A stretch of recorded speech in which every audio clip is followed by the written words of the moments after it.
যুক্তরাষ্ট্রের টেক্সাসে বন্যায় সামরিক বাহিনীর ট্রাক ভেসে 5 সেনার মৃত্যু, নিখোঁজ 4। ফ্রান্সে বন্যা পরিস্থিতির অবনতি, লুভর জাদুঘর বন্ধ ঘোষণা। ফ্রান্সের মধ্যস্থতায় 25 দেশের অংশগ্রহণে প্যারিসে শুরু হলো ইসরায়েল ফিলিস্তিন শান্তি আলোচনা। পশ্চিম তীরে সেনাদের গুলিতে এক ফিলিস্তিনি নারী নিহত। সিরিয়ায় স্থল সেনা মোতায়েনের কথা ভাবছে রাশিয়া। সংঘাতপূর্ণ অঞ্চলে ত্রাণ সরবরাহ মারাত্মকভাবে ব্যাহত হচ্ছে, দাবি জাতিসংঘের। এবং ভারতের উত্তরপ্রদেশে অবৈধ স্থাপনা উচ্ছেদ অভিযানে নিরাপত্তা বাহিনীর সঙ্গে গ্রামবাসীর সংঘর্ষ, 2 পুলিশ সহ নিহত অন্তত 22।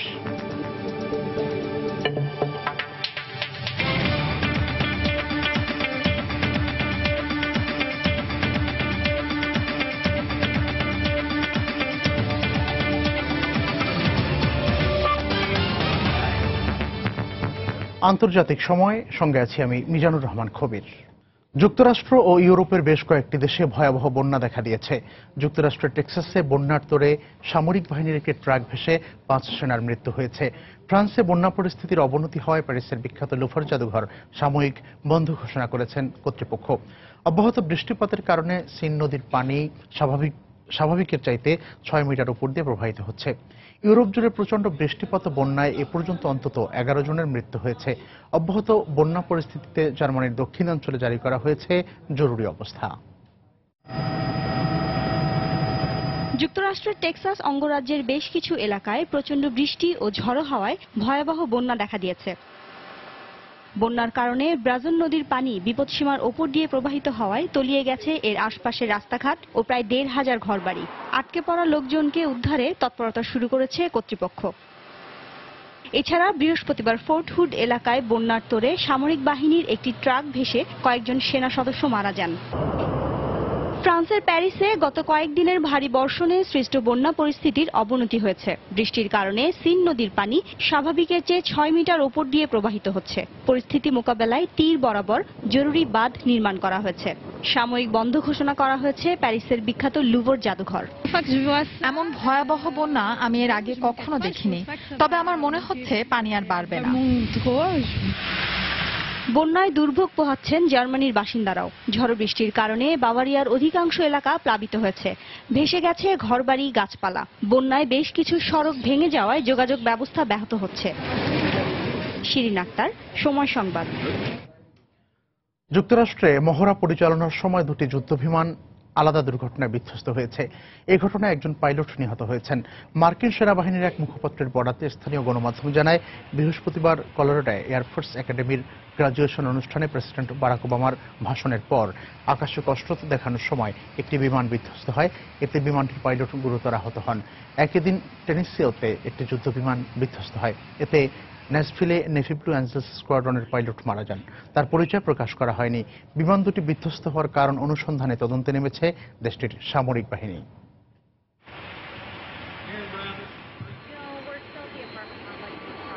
ইসরায়েল ফিলিস্তিন সংকট নিরসনে প্যারিসে শুরু হলো মধ্যপ্রাচ্য শান্তি আলোচনা। যুক্তরাষ্ট্রের পররাষ্ট্রমন্ত্রী জন কেরি সহ 25টি দেশের প্রতিনিধিরা শুক্রবার শুরু হওয়া এই আলোচনায় অংশ নিচ্ছেন। তবে অধিকৃত অঞ্চলে ইসরায়েলের অবৈধ স্থাপনা নির্মাণ বন্ধ না হলে এই শান্তি আলোচনা ব্যর্থ হওয়ার আশঙ্কা প্রকাশ করেছেন সাধারণ ফিলিস্তিনিরা। এদিকে শান্তি আলোচনা শুরুর আগের দিন বৃহস্পতিবার ইসরায়েলি সেনার গুলিতে এক ফিলিস্তিনি নারী নিহত হয়েছেন।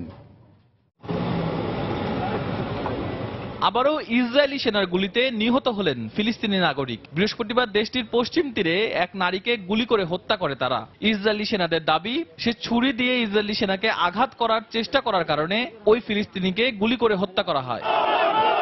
এ নিয়ে গেল 6 মাসে ইসরায়েলি সেনার হামলায় ফিলিস্তিনিদের নিহতের সংখ্যা বেড়ে 196 জনে দাঁড়ালো। এর মধ্যে 134 জনকে আক্রমণকারী বলে অভিযুক্ত করেছে ইসরায়েলের পররাষ্ট্র মন্ত্রণালয়। দীর্ঘদিন ধরে চলা দুপক্ষের সংকট সমাধানে ফ্রান্সে শুরু হয়েছে ইসরায়েল ফিলিস্তিনি শান্তি আলোচনা। এতে ইসরায়েল কিংবা ফিলিস্তিনের প্রতিনিধি অংশ না নিলেও জাতিসংঘ, আরব লীগের পাশাপাশি 25টি দেশ অংশগ্রহণ করেছে। তবে আগে থেকে শান্তি আলোচনার এই উদ্যোগকে প্রত্যাখ্যান করে দুপক্ষের সরাসরি আলোচনার তাগিদ দিয়ে রেখেছেন ইসরায়েলের প্রধানমন্ত্রী বেনিয়ামিন নেতানিয়াহু। তবে এবারের শান্তি আলোচনার বিষয়ে আশাবাদী ফিলিস্তিন। দেশটির পররাষ্ট্রমন্ত্রী রিয়াদ আল মালিকি বলেছেন, অধিকৃত অঞ্চলে ইসরায়েলি আগ্রাসন বন্ধ হওয়ায় তাদের প্রধান দাবি। বৃহস্পতিবার পশ্চিম তীরে তার সঙ্গে দেখা করেন ফিনল্যান্ডের পররাষ্ট্রমন্ত্রী টিমো সোইনি। আশা করি প্যারিসের বৈঠক ফলপ্রসূ হবে, তবে এই ধরনের আলোচনা সামনে এগিয়ে নিয়ে যেতে হবে। তাহলেই ফিলিস্তিনে সব ধরনের আগ্রাসন বন্ধ হওয়ার পাশাপাশি ফিলিস্তিন এবং ইসরায়েল নামক দুটি দেশ গঠন করা সম্ভব হবে। ইসরায়েল ফিলিস্তিনি শান্তি আলোচনার সফলতা নিয়ে শঙ্কায় রয়েছেন ফিলিস্তিনি নাগরিকরা। তাদের মতে দিনের পর দিন ইসরায়েল অবৈধভাবে ফিলিস্তিনের ভূমি দখল করছে, সেই সাথে চলছে অবৈধ বাসস্থান নির্মাণও। এমনটা চললে শান্তি আলোচনা আলোর মুখ দেখবে কিনা তা নিয়ে সন্দেহ প্রকাশ করেছেন ফিলিস্তিনিরা। শাশ্বত সত্য, সময় সংবাদ। রাজধানীর ওসমানী স্মৃতি মিলনায়তনে বাজেট পরবর্তী সংবাদ সম্মেলনে বক্তব্য রাখছেন অর্থমন্ত্রী আবুল মাল আব্দুল মুহিত। আমরা এখন সরাসরি সেখানে চলে যাচ্ছি। আমরা এখানে বসছি, আপনারা প্রশ্ন করবেন, সে ব্যাপারে আমরা সকলেই কিছু না কিছু উত্তর দেব বা একজন আরেকজনকে সাহায্য করব। সাহায্যের জন্যে, আরো অতিরিক্ত সাহায্যের জন্যে এখানে আছেন প্রথমে দেখছি প্ল্যানিং সেক্রেটারি, তারপরে ইআরডি সেক্রেটারি, তারপরে আমাদের অর্থ সচিব, তারপরে আমাদের বোর্ড অফ রেভিনিউর চেয়ারম্যান সাহেব এবং সর্বশেষে বাংলাদেশ ব্যাংকের এই মুহূর্তে বাংলাদেশ ব্যাংকে আপনারা জানেন আমরা একটু অভাবে আছি এই জন্যে যে গভর্নর সাহেব আজকে গভর্নর সাহেব নাই, আর সব ডেপুটি গভর্নর এখনো পদস্থ হন নাই। সুতরাং আমরা সেখানে একজন ডেপুটি গভর্নর সাহেবকে দিয়ে বসছি।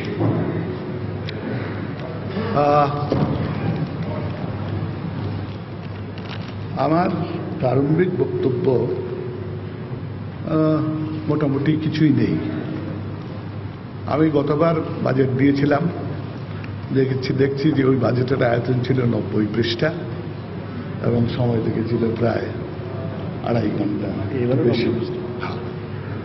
এবারের বাজেটও আমি দেখি নাই, এই মুহূর্তে দেখলাম যে এটাও 90 পৃষ্ঠা এবং সময়ও বোধহয় সেই রকমই হয়েছে। সময় ঠিক 90 পৃষ্ঠা পড়ার যত সময় দরকার তার চেয়ে কম হয়, কারণ কিছু কিছু জায়গায় আমি একটু স্কিপ করি। এত বড় বক্তৃতা দেওয়ার পরে আজকে কোনো প্রারম্ভিক বক্তৃতা দেওয়া উচিত নয় বলে আমার মনে হয়। সুতরাং প্রারম্ভিক বক্তব্য কিছুই দিচ্ছি না। আমি একটু সত্যই যারা প্রশ্ন করতে চান তাদের কাছে দায়িত্ব ছেড়ে দিতে চাই। তবে দুইটি সংবাদ মাধ্যমে আজকে যেভাবে কিছু কিছু বিষয় কোনো বিষয় উপস্থাপন করা হয়েছে সে সম্বন্ধে আমি একটু বক্তব্য রাখছি। প্রথম হল মানব জমিনের শেষ পৃষ্ঠায় করে আছে 10 পৃষ্ঠায় নারীর উন্নয়নে জিডিপির 4.73%। এর চেয়ে নির্বোধ কোনো কমেন্ট কেউ করতে পারেন বলে আমি মনে করি না। আমাদের দেশে নারীর সংখ্যা সমান, তারা একটু বেশি হবে, 51 আর 49। যা কিছু বাজেটে আছে তাতে সবকিছুতেই নারীর শেয়ার রয়েছে। পুরাপুরি শেয়ার আমরা কখনো দেই না, কারণ এখনো মেয়েদের অর্থনৈতিক কর্মকাণ্ডে অংশগ্রহণটা অনেক সীমিত। শ্রমিক যেমন ধরেন মাত্র 30% নারী শ্রমিক আছেন। সেখান থেকে একটা বিরাট অংশ, একটা বড় অংশ ওআইসি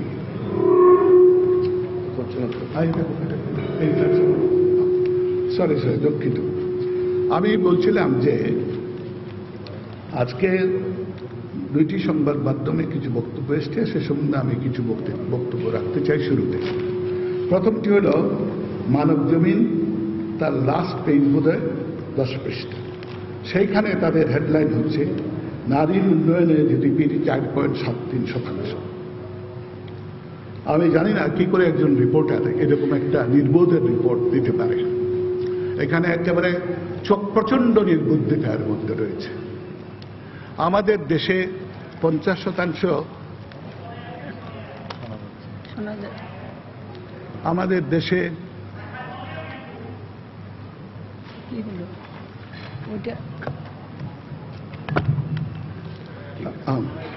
আমাদের দেশে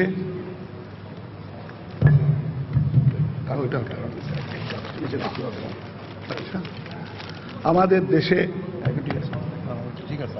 শুনতে পাচ্ছেন? আমাদের দেশে আমাদের নারীর সংখ্যা 51%, এবং আমাদের দেশের সারা বাজেটে যা আছে সেটাতে তাদের সেই রকম শেয়ার।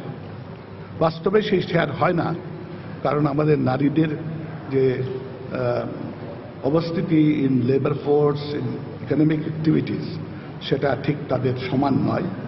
তো মোটামুটি 30%-এর মতো তাদের আছে। সুতরাং সেই বাজেটের 30% অন্তত পক্ষে নারীর বাজেট, নারীদের জন্য বাজেট, সেটা গ্রহণ করা বোধহয় সকলের পক্ষেই উচিত হবে, এবং আমার মনে হয় এ ব্যাপারে কেউ কোনো প্রশ্ন উঠাতে পারবে না। দ্বিতীয় হচ্ছে, যুগান্তরে একটা প্রবন্ধ আছে, ফার্স্ট পেজেই আছে, তিনিও নাম দেন নাই, মধ্যম আয়ের দেশে উন্নীত করার ঘোষণা ব্যর্থ হবে। তিনি বিরাট একজন পণ্ডিত এবং ভবিষ্যৎ বক্তা, কারণ বাংলাদেশ ইতিমধ্যে মধ্য আয়ের দেশে আছে, এর অবস্থান মধ্য আয়ের দেশে। যেটা আমি বলেছি সেটা হলো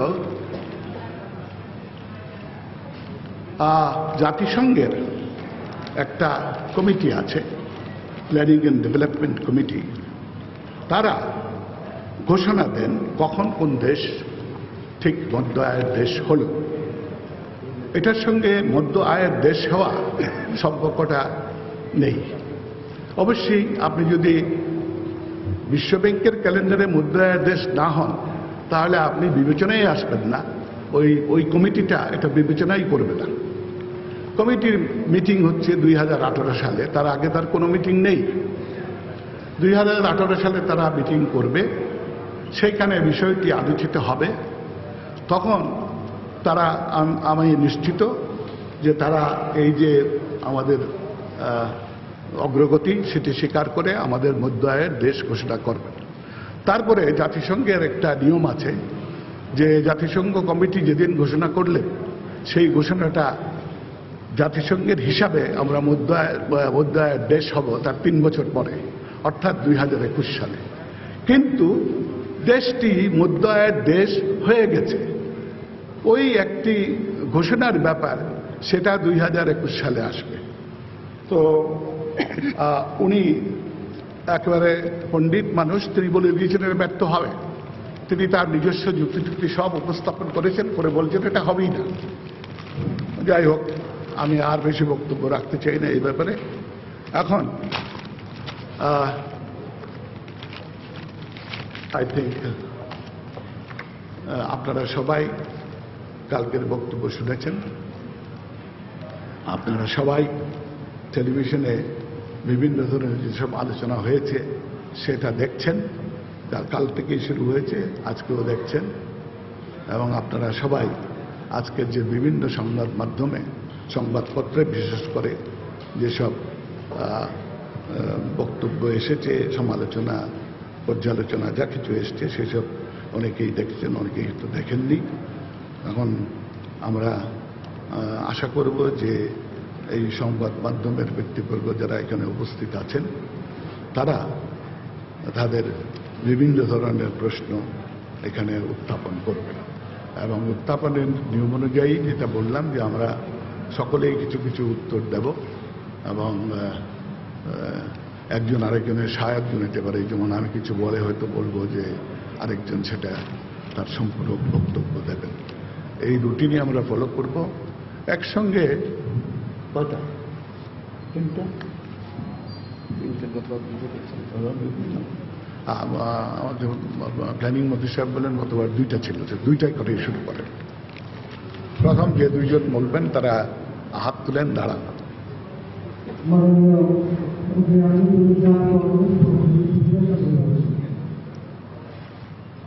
আপনারা সুস্বাস্থ্য বিজ্ঞানের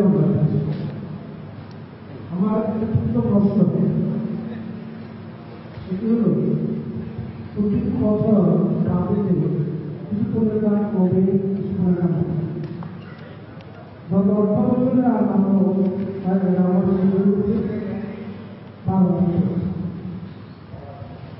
আমরা যে বাজেট প্রণয়নের তারিখ প্রায় 87 এবং দাম কমিয়েছে।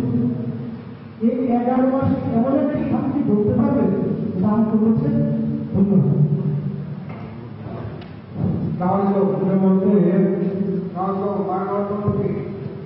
আমরা জীবনে আমি লজ্জার ভয়ে কাজ করি। আমরা জাতিগতভাবে ত্রুটিপূর্ণ, কারণ প্রশংসা করতে শিখিনি।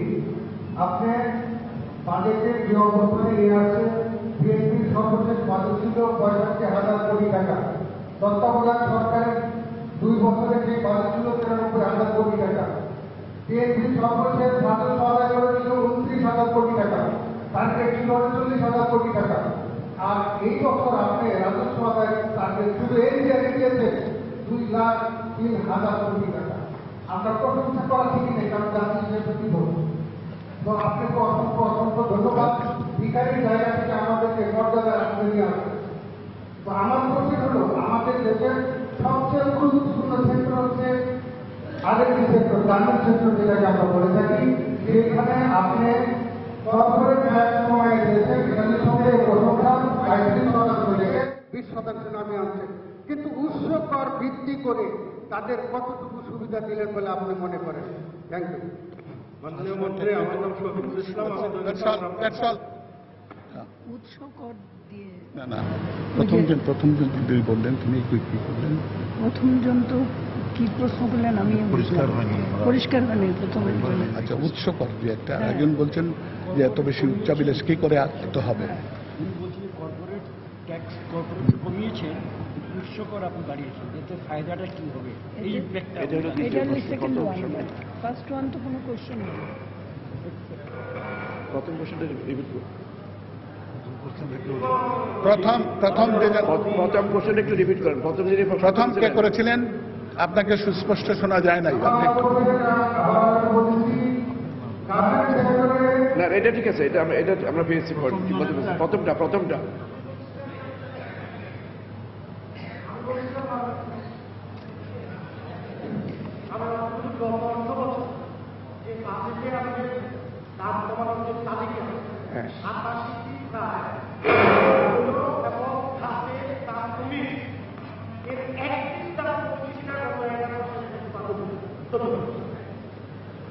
গতবার 87টা পণ্যের দাম কমানো ছিল। ওনার বক্তব্য হলো বাজেটে রিয়েলিটি দাম কমেছে কিনা, বাজারের দাম কমেছে কিনা সত্যিকার ভাবে দাম কমিয়েছিলেন। দাম তো আপনি কমানে, আপনি ট্যাক্স কমিয়েছেন, দাম তো অটোমেটিকলি কমা কথা। আচ্ছা, আমি যে প্রশ্নটার প্রথম উত্তর দিতে চাই, সেটি দ্বিতীয় ব্যক্তি যেটি করেছেন, তিনি বলেছেন যে এই যে লক্ষ্যমাত্রা, রাজস্ব আদায়ের লক্ষ্যমাত্রাটা অত্যন্ত উচ্চবিলাসী। সেই তো আপনার একটা প্রশ্ন ছিল, লাস্ট কোয়েশ্চেন। ইয়েস, আমি নিজেই বলেছি যে রাজস্ব আদায়ের লক্ষ্যমাত্রা উচ্চবিলাসী, এবং এটা ডেলিভারিটি উচ্চবিলাসী আছে, সেটা আমি বক্তৃতাও বলেছি। গত বছরের রাজস্ব আদায় বেশ নিম্নমানের ছিল, কিন্তু আপনারা যদি আগের বছরের রাজস্ব আদায়ের ঊর্ধ্বগতি দেখেন, সেটা সবসময় 2 ডিজিটের বেশি ছিল। গতবার এটা কম হয়েছে। আমি 7 বছর ধরে এই মন্ত্রণালয়ে আছি। এই 7 বছরে রাজস্ব আদায়ের ক্ষমতা ব্যাপকভাবে বৃদ্ধি করা হয়েছে। বোর্ড অফ রেভিনিউ লোকজন অনেকজন নিযুক্ত হয়েছেন, কয়েক হাজার নতুন অফিস করেছেন, এবং 96টি উপজেলায় তাদের অফিস বিস্তৃত। এটা আমরা বাড়াচ্ছি, প্রত্যেক উপজেলায় হবে অফিস। অবশ্যই একসঙ্গে সব বাড়ানো যায় না। তাদের প্রশিক্ষণ অনেক হয়েছে, এবং তাদের আমি 7 বছর কাজ করতে দেখেছি। আমার মনে হয় এই বছরের performance was unfortunate. It is much less than this performance that should have been done by this institution. আমার মনে হয় this institution has the capacity to go much further up in the ladder. এবং সেই জন্য আমি 35% অতিরিক্ত কর আদায়ের প্রস্তাব করেছি। এই অতিরিক্ত 35% কর আদায়ের জন্য বাজেট পরবর্তী সংবাদ সম্মেলনে সাংবাদিকদের বিভিন্ন প্রশ্নের জবাব দিচ্ছিলেন অর্থমন্ত্রী আবুল মাল আব্দুল মুহিত। আমরা তখন সরাসরি সেখানে ছিলাম। এখন চলে যাচ্ছি আন্তর্জাতিক সময়ের নিয়মিত আয়োজনে। আসাদ বিরোধী বিদ্রোহীদের দমনে সিরিয়ায় স্থল অভিযান শুরুর বিষয়টি বিবেচনা করছে রাশিয়া। রুশ সরকারের সাবেক এক কর্মকর্তার বরাতে আল জাজিরা জানায়, আসাদ বিরোধীদের চূড়ান্তভাবে পরাজিত করতে খুব শিগগিরই সিরিয়ায় বিশেষ বাহিনী মোতায়েনের বিষয়টি অনুমোদন করতে পারেন প্রেসিডেন্ট ভ্লাদিমির পুতিন। এদিকে আসাদ সরকারের অনুমতির পর বিদ্রোহী নিয়ন্ত্রিত দারায়া শহরে বুধবার প্রথমবারের মতো ত্রাণ পৌঁছেছে। এর মধ্যে দেশটির বন্দর শহর লাতাকিয়ার একটি মসজিদে আত্মঘাতী বোমা হামলায় নিহত হয়েছে কমপক্ষে 5 জন। বাতাসে উঠছে কংক্রিটের গুঁড়া, চারিদিকে আটকে পড়া মানুষের আর্তনাদ। আলেপ্পোর আবাসিক এলাকায় বোমা ফেলে সরকারি বাহিনীর যুদ্ধ বিমান।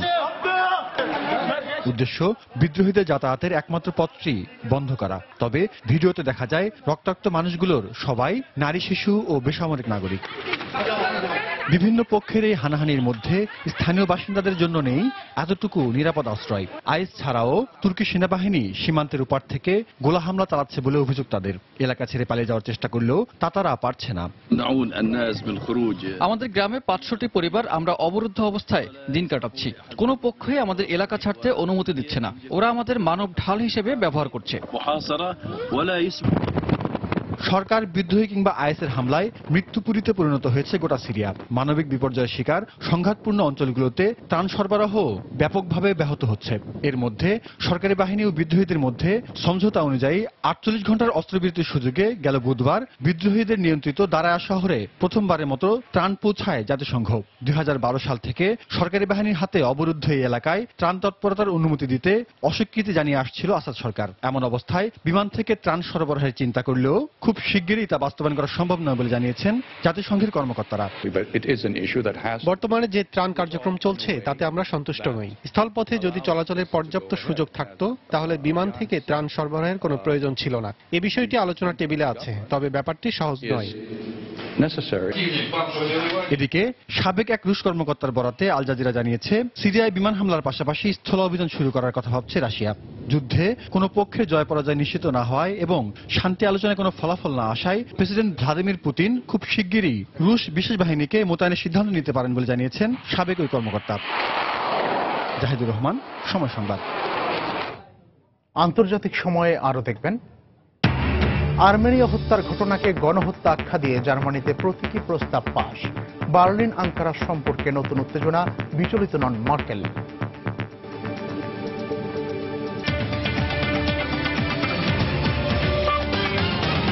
ভারতের উত্তরপ্রদেশের মথুরায় অবৈধ স্থাপনা উচ্ছেদের সময় পুলিশের সঙ্গে স্থানীয়দের সংঘর্ষে 2 পুলিশ কর্মকর্তা সহ অন্তত 22 জন নিহত হয়েছে। এনডিটিভি জানায়, আদালতের নির্দেশে বৃহস্পতিবার জহরবাগ এলাকায় পুলিশ অভিযান চালাতে গেলে এই সংঘর্ষ হয়। তবে কোনো গণমাধ্যমে নিহতের সংখ্যা 17 বলে উল্লেখ করা হয়েছে। উচ্ছেদ অভিযানের সময় স্থানীয় অন্তত 3000 মানুষ পুলিশের উপর হ্যান্ড গ্রেনেড, বোমা ও এলোপাতারি গুলি ছুড়লে মথুরার পুলিশ সুপার মুকুল দ্বিবেদী ও ফারহা স্টেশনের কর্মকর্তা সন্তোষ কুমার যাদব নিহত হন। ঘটনার পরপরই প্রদেশের মুখ্যমন্ত্রী অখিলেশ যাদবের সঙ্গে বৈঠক করে বিষয়টি তদন্তের নির্দেশ দিয়েছেন ভারতের স্বরাষ্ট্রমন্ত্রী রাজনাথ সিং। প্রদেশের মুখ্যমন্ত্রী নিহত 2 পুলিশ কর্মকর্তার পরিবারকে 20 লাখ রুপি সাহায্যের প্রতিশ্রুতি দিয়েছেন। স্থানীয় পুলিশ জানায়, জহরবাগ এলাকায় 280 একর সরকারি জমি দীর্ঘদিন থেকেই অবৈধভাবে দখল করে রেখেছিল স্থানীয়রা। সংঘর্ষের পর 250 শতাধিক মানুষকে আটক করা হয়েছে। পরিস্থিতি নিয়ন্ত্রণে ঘটনাস্থলে অতিরিক্ত পুলিশ মোতায়েন রয়েছে। প্রথম বিশ্বযুদ্ধের সময় তুরস্কের অটোমান বা ওসমানিয়া শাসন আমলে প্রায় 15 লাখ আর্মেনীয় হত্যার ঘটনাকে গণহত্যা আখ্যা দিয়ে একটি প্রতীকী প্রস্তাবনা অনুমোদন করেছে জার্মানির পার্লামেন্ট। জার্মান পার্লামেন্টের এই সিদ্ধান্তকে অযৌক্তিক ও পক্ষপাতমূলক এবং ঐতিহাসিক ভুল আখ্যা দিয়েছেন তুরস্কের প্রেসিডেন্ট রিসেপ তাইপ এরদোয়ান। পরবর্তী পদক্ষেপের বিষয়ে আলোচনা করতে তিনি এরই মধ্যে জার্মানিতে নিযুক্ত তুর্কি রাষ্ট্রদূতকে তলব করেছেন। এর ফলে দুদেশের মধ্যে কূটনৈতিক সম্পর্কে ছেদ পড়ার আশঙ্কা দেখা দিলেও তাতে বিচলিত নন জার্মান চ্যান্সেলর অ্যাঙ্গেলা মার্কেল। জার্মানির পার্লামেন্টে আর্মেনিয়ার গণহত্যা বিষয়ক প্রস্তাবটি গৃহীত হওয়ার বিরুদ্ধে বৃহস্পতিবার তুরস্কের ইস্তাম্বুলে জার্মান কনসুলেটের বাইরে অবস্থান নেয় কয়েকশো বিক্ষোভকারী। তুরস্কের কাছ থেকে ক্ষতিপূরণ আদায় এবং ভূখণ্ড দখল করতেই এই কৌশল অবলম্বন করা হয়েছে বলে অভিযোগ তাদের। ওই ঘটনাকে প্রথম বিশ্বযুদ্ধের পরিণতি উল্লেখ করে তারা ইতিহাসবিদদের সঠিক ব্যাখ্যা দেওয়ার আহ্বান জানান। শত বছর আগে আর্মেনিয়ায় কি হয়েছিল সেটা ইতিহাসবিদরা নিরূপণ করবেন। এটা রাজনীতিকদের আলোচনার বিষয় হতে পারে না। তবে জার্মান পার্লামেন্টের এই পদক্ষেপকে স্বাগত জানিয়েছে আর্মেনীয়রা। তাদের মতে 1915 সালে প্রথম বিশ্বযুদ্ধ চলাকালীন 15 লাখ আর্মেনীয়কে হত্যা করেছিল তুরস্কের শাসকরা। তুরস্ক এই সংখ্যা বাড়িয়ে বলা হচ্ছে বলে দাবি করলেও আর্মেনীয় সরকারের দীর্ঘ চেষ্টার ফলে ইউরোপীয় পার্লামেন্ট ছাড়াও রাশিয়া, ফ্রান্স ও সবশেষ জার্মানি সহ বেশ কয়েকটি দেশ ওই ঘটনাকে গণহত্যা হিসেবে স্বীকৃতি দেয়। জার্মান পার্লামেন্ট এই পদক্ষেপের মাধ্যমে মানবতার পরিচয় দিয়েছে। আর্মেনিয়ার গণহত্যার বিষয়টি যুক্তরাষ্ট্রের পার্লামেন্টে পাশ হওয়া এখন সময়ের ব্যাপার মাত্র। জার্মানির ক্ষমতাসীন Christian democrat party, social democrat party ও বিরোধী পরিবেশবাদী গ্রিন পার্টির মিলিতভাবে আনা আর্মেনিয়ার গণহত্যা বিষয়ক 4 পৃষ্ঠার প্রতীকী প্রস্তাবটি বৃহস্পতিবার পার্লামেন্টের নিম্নকক্ষ বুন্দেসটাগে উপস্থাপন করলে বেশিরভাগ পার্লামেন্ট সদস্য তার পক্ষে ভোট দেন। এই প্রস্তাব পাশের কারণে দুদেশের কূটনৈতিক সম্পর্ক অবনতির পাশাপাশি অভিবাসী সংকট নিয়ে সৃষ্ট জটিলতা আরও ঘনীভূত হওয়ার আশঙ্কা দেখা দিলেও তা মানতে নারাজ জার্মান চ্যান্সেলর অ্যাঙ্গেলা মার্কেল। বিভিন্ন বিষয়ে দুদেশের মতপার্থক্য থাকতেই পারে, তার মানে এই নয় যে তা সুসম্পর্ক নষ্ট করবে। ভুলে গেলে চলবে না জার্মানিতে 30 লাখ তুর্কি নাগরিক রয়েছে। তবে বিষয়টিকে হালকাভাবে নেয়নি তুরস্ক। জার্মানির এমন সিদ্ধান্তকে অযৌক্তিক, পক্ষপাতমূলক ও ঐতিহাসিক ভুল বলে আখ্যা দেয় আঙ্কারা। এ নিয়ে আলোচনা করতে ইতোমধ্যে জার্মানিতে নিযুক্ত তুর্কি রাষ্ট্রদূত হুসেন আভনিকে তলব করেছেন প্রেসিডেন্ট রিসেপ তাইপ এরদোয়ান। প্রস্তাবটি বিস্তারিত যাচাইয়ের পর পরবর্তী পদক্ষেপ নেওয়ার কথাও জানান তিনি। সঞ্জনা চৌধুরী, সময় সংবাদ। আন্তর্জাতিক সময়ে আরো যা দেখবেন, বৈরিতা ভুলে ট্রাম্পকে সমর্থন দেওয়ার কথা জানালেন মার্কিন প্রতিনিধি পরিষদ স্পিকার পল রায়ান। ক্যালিফোর্নিয়ায় রিপাবলিকান সমর্থকদের সঙ্গে পুলিশের সংঘর্ষ।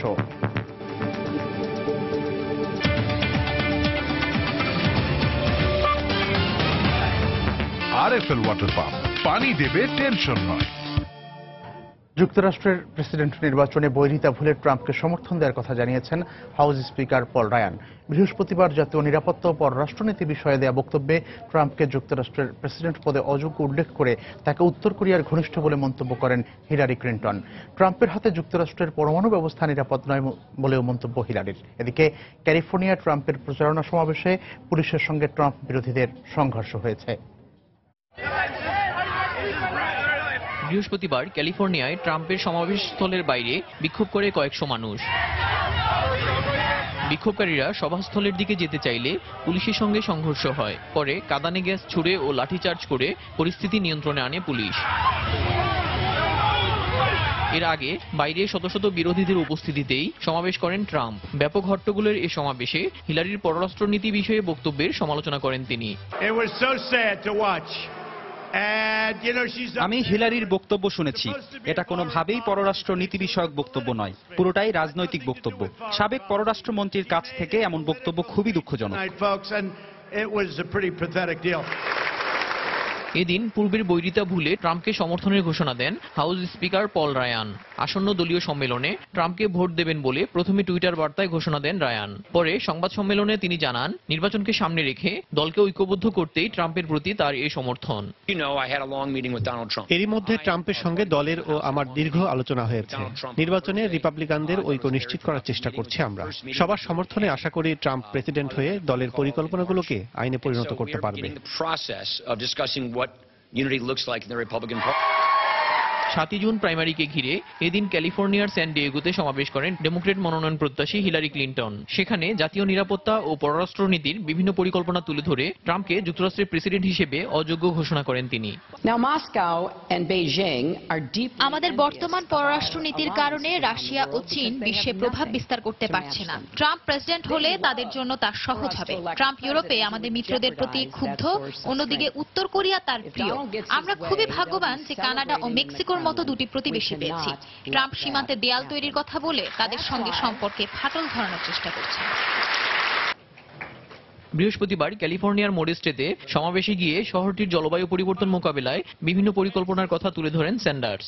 এ সময় ট্রাম্পকে যুক্তরাষ্ট্রের জন্য বিপর্যয় বলে মন্তব্য করেন ভারমন্টের সিনেটর। দেলোয়ার হোসেন, সময় সংবাদ।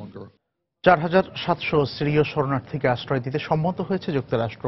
দেশটির হোমল্যান্ড সিকিউরিটি বিভাগের প্রধান জেন জনসন বৃহস্পতিবার ওয়াশিংটনে এক সংবাদ সম্মেলনে একথা জানান। তিনি বলেন, যুক্তরাষ্ট্রে আশ্রয়ের জন্য অসংখ্য সিরীয় আবেদনকারীর মধ্য থেকে এই 4700 জনকে নির্বাচিত করা হয়েছে। এছাড়া আরও 7900 জনের আবেদন যাচাই বাছাই করা হচ্ছে বলেও তিনি জানান। তদন্তে তাদের বিরুদ্ধে অপরাধের কোনো অভিযোগ পাওয়া না গেলে ধাপে ধাপে অনুমোদন দেওয়া হবে বলে নিশ্চিত করেন তিনি। প্রেসিডেন্ট বারাক ওবামা 2016 অর্থবছরের শেষ নাগাদ 10,000 সিরীয় অভিবাসীকে নিজ দেশে আশ্রয় দেওয়ার প্রতিশ্রুতি দিলেও এখন পর্যন্ত কোনো উল্লেখযোগ্য অগ্রগতি না হওয়ায় বিভিন্ন মহলে সমালোচনার ঝড় উঠেছে।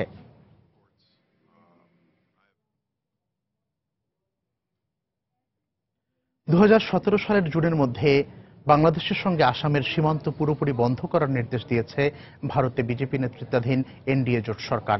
বৃহস্পতিবার স্বরাষ্ট্রমন্ত্রী রাজনাথ সিং এর সঙ্গে মন্ত্রণালয়ের ঊর্ধ্বতন কর্মকর্তাদের বৈঠকে এ বিষয়ে আদেশ জারি করা হয়।